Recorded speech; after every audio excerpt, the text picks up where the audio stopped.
경제하는 사람들의 마음을 읽어보는 코너 호모 이코노미쿠스입니다. 귀에 익숙한 이 음악, 브레이브걸스의 롤린입니다. 2017년 발매한 이 곡은 올해 뒤늦게 대박을 치며 각종 음원 차트 1위에 올랐죠. 다시 무대에선 브레이브걸스의 모습을 보면서 환호한 건 팬들만이 아니었습니다. 롤린의 저작권에 투자한 소액 투자자들이 예상 밖의 수익을 올렸다는데요. 대체 어떤 투자 방식이었는지 궁금합니다. 김현우 행복자산관리연구소장에게 들어보겠습니다. 소장님도 브레이브걸스 팬이라고 들었는데 네. 롤린 덕 좀 보신 거 아니에요? 덕은 못 봤습니다. 제가 찐팬이기는 한데요. 오히려 이제 투자하신 분들의 수익에 좀 일조했다 그렇게 볼 수가 있겠습니다. 많이 이 스트리밍에서 들었거든요. 네. 그러니까 요즘에는 이렇게 저작권에 이 투자를 하는 특히나 네. 이제 MZ세대에서 이 저작권에 조각 투자라는 걸 하는 분들이 많이 늘어나고 있는 추세입니다.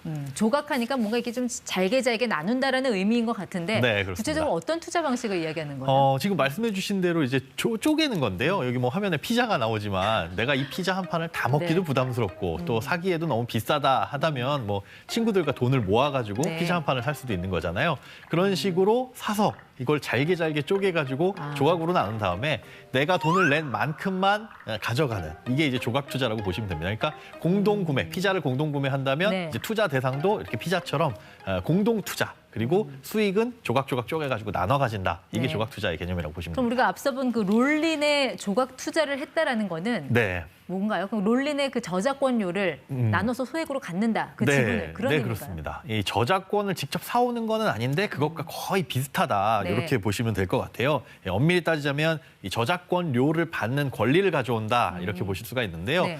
이 업체가 하는 일들을 간단하게 설명을 드리면 이게 원룸, 이걸 네. 예로 들면 간단할 것 같아요. 그러니까 원룸을 소유한 거는 아닌데 이 원룸에서 나오는 이 임대료를 가져가는 권리만, 임대 네. 수익을 가져가는 권리만 가지고 있는 겁니다. 그러니까 매달 나오는 원룸 임대료는 내가 가져가고, 네.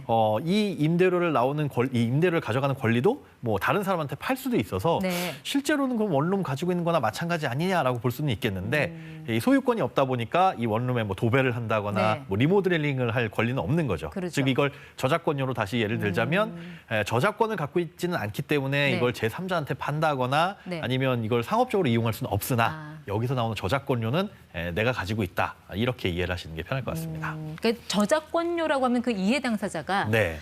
이제 그 원 저작자가 있을 것이고요. 네네. 여기 투자하는 사람들이 있을 것이고. 그렇죠. 이 둘을 매개주는 뭐 플랫폼 형태가 끼어 들어가는 건가요? 네, 그렇습니다. 수익 그런 구조가 게- 어떻게 되는 거예요? 예, 그런 게 새로 생긴 겁니다. 이 플랫폼 업체가 있기 때문에 요 수익을 연결을 해줄 수가 있는 거거든요. 이 플랫폼 업체가 하는 일은 저작권자한테 이 저작권의 일부를 사와서 네. 여기서 발생하는 저작권 수익을 투자자들한테 남겨주는 겁니다. 그렇군요. 네. 이렇게 봐도 아마 이해가 어려우신 분들을 위해서 좀 쉽게 설명을 해드리자면 ET라는 노래가 있고 네. KBS라는 작곡가가 있다라고 네. 가정을 할 때 이 중간에 플랫폼 업체는 ET라는 노래의 저작권을 사오는 겁니다. 한 네. 절반 정도를 예를 들어 1억을 주고 사왔다. 네. 그러면은 이제 이 업체에는 ET라는 노래의 이 저작권료 수입이 들어올 거잖아요. 그렇겠죠. 그리고 네. 1억을 주고 산 이 저작권 일부를 경매를 통해서 쪼개가지고 파는 겁니다. 네. 여기서 조각을 내가지고 예를 들어 하나에 10,000원씩 이 10,000조각을 내가지고 네. 투자자들한테 팔았는데 요 노래가 너무 좋더라. 네. 그래서 사람들이 이걸 2만 원에 사가서 1억짜리를 2억에 사갔다. 그럼 추가 수익 1억이 생기는 거잖아요. 요것도 또 저작권자하고 공유를 하고요. 네. 그렇게 되면은 이제 저작권자에게는 목돈이 들어가고 또 이걸 투자한 사람들에게는 뭐 네. 매달 일정 부분의 저작권료가 들어가는 개념인 겁니다. 그럼 어쨌든 투자자 입장에서는 네. 과연 그러면 저작권료가 얼마나 들어왔는지 그걸 좀 네네. 정확하게 파악을 해야 내 지분이 나오는 거잖아요. 그렇죠. 그 저작권료를 뭐 플랫폼이 중간에서 뭐 속이거나 뭐 이럴 수도 있고 이거 어떻게 파악을 해요? 네, 사실은 얼마의 저작권료가 들어왔는지 파악을 하기가 쉽지는 않습니다. 그런데 뭐 결론부터 말씀드리면 그걸 속일 가능성은 거의 없는데요. 네. 이게 왜 파악하는지 쉽지 않냐 하면 일단 1번의 문제는 음악이 들리는 곳은 우리가 TV뿐만이 아니라 요즘에 네. 다양한 채널에서 음악을 들을 수가 있습니다. 뭐 음악 스트리밍 서비스도 있고요. 네. 또 유튜브나 이런 공간들에서도 음악이 재생되게 되면 거기서 이제 저작권 수입이 들어오잖아요. 네. 이게 매달 들어오는 게 아니라 정산하는 기간이 다 다르거든요.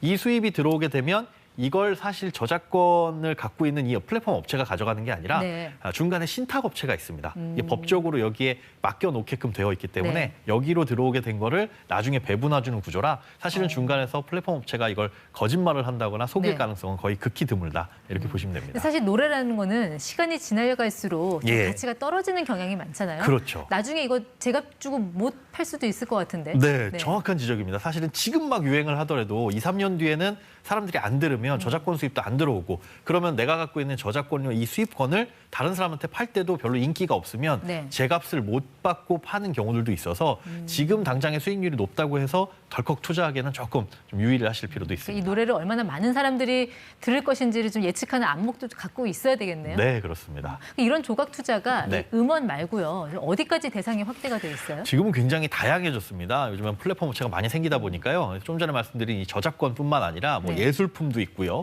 또 뭐 시계라든가 네. 뭐 미술 작품, 뭐 한우에도 투자를 하고 부동산 이런 곳에도 나눠가지고 투자를 합니다. 잠깐만요. 한우는 뭐예요? 한우에 어떻게 투자한다는 거예요? 한우를 살 때 큰 돈이 들어가잖아요. 그럴 때 이제 투자자들이 쪼개가지고 그 돈을 농가에 지원을 해주는 거죠. 네. 그럼 농가는 그 돈을 받아서 소를 키우고 거기에 이제 비용을 대면서 소가 한 2년 후에 자라면 이걸 팔았을 때 네. 그 수익을 투자자와 공유를 하는 겁니다. 그럼 부동산은 네. 내가 소액 투자로도 뭐 쉽게 말해서 건물주가 될 수 있다라는 건가요? 그렇습니다. 뭐 100억짜리 빌딩, 1000억짜리 빌딩도 내가 조각을 쪼개가지고 뭐 단돈 10,000원, 2만 원으로도 이 부동산의 일부 소유주가 될 수 있다는 근데 이제 거죠. 부동산이라는 거는 초기에 진입하는 자금이 워낙 커서 그걸 아무리 조각을 낸들 네. 그걸 내가 감당할 수 있을까 하는 생각도 드는데 어느 정도부터 투자할 수 있습니까? 굉장히 조각을 잘게 쪼갭니다. 거의 나노 단위로 쪼갠다고 보시면 될 것 네. 같은데요. 실제로 서울 강남에 있는 100억 원짜리 빌딩을 이 플랫폼 업체에서 쪼개가지고 주당 5,000원에 시작을 한 케이스들도 있어요. 네. 그러니까 정말 이 소유 지분으로 따진다면 정말 조금을 갖고 있겠죠. 그래서 여기서 나오는 임대료도 네. 사실 그렇게 큰 금액은 아니겠지만 비율로 따져보자면 전체에서 나오는 비율하고 동일하게 되니까요.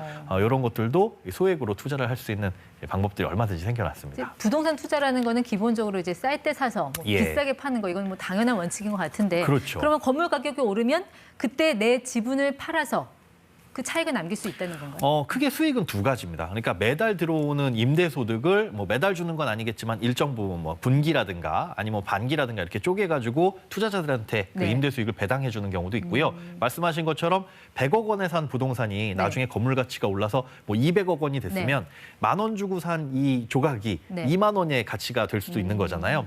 그렇게 해서 이 차익을 거둘 수 있는데 네. 사실 이 부동산이라는 게 오늘 가격 따르고 내일 가격 따르고 뭐 모레 가격 따르고 이러진 않다 보니까 실제로 오늘 투자하신 분들이 뭐 내일 수익률이 다르냐 이거는 확정 지을 수는 없습니다. 네. 그런데 이렇게 거래가 될 때는 아무래도 수급, 그러니까 이 부동산 좋을 것 같은데라고 네. 생각하는 사람들이 많아지면 그 가격이 오르는 거라서 실제 시세가 오르지 않더라도 조금 비싼 가격에 주식 거래하는 것과 거의 비슷하다 이렇게 보실 수가 있겠습니다. 그럼 매도할 때 발생하는 그런 양도 차익에 대한 세금 문제 같은 건 어떻게 됩니까? 네, 이 부동산 같은 경우에 부동산 투자 같은 경우에는 일종의 펀드라고 보시면 돼요. 그러다 보니까 요 매각 차익이라든가 아니면 뭐 들어오는 임대 수익에 대한 소득은 이 배당 소득으로 잡아가지고 15.4% 원천 징수를 하게 됩니다.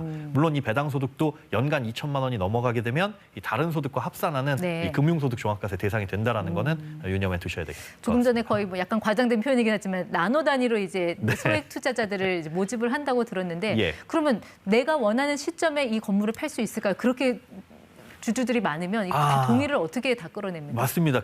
너무 나노 단위로 쪼개져 있어서 이 건물의 주인이 너무 분산되면 사실은 이걸 적절하게 팔아야 될 때 그 의사결정을 하기가 쉽지가 않아요. 네. 그러다 보니까 이런 경우에는 지분은 나눠 가지긴 했지만 이 투자 설명서상에 이렇게 처분을 할 때는 우리가 편의상 절반 이상을 가진 사람, 소유주 이런 사람들이 3분의 2 이상 동의하면은 그냥 처분하도록 하겠습니다라고 해서 모든 사람의 동의를 거치지는 않습니다. 네. 그래야 의사결정도 쉽고 그 의사결정 과정에는 이 시간도 단축이 될 테니까요. 물론 이게 아직까지는 이게 정상적인 투자로서의 시장이라기보다 약간 좀 투기적인 그런 측면이 좀 보이기 때문에 네. 투자자들 입장에서는 좀 각별히 좀 신경을 써야 할 게 더 많을 것 같아요. 좀 어떤 점을 좀 주의를 해야 될까요? 아무래도 생소한 투자다 보니까 그리고 소액이다 보니까 이거 뭐 수익이 안 나면 어때라고 생각해서 들어갈 수도 있지만 네.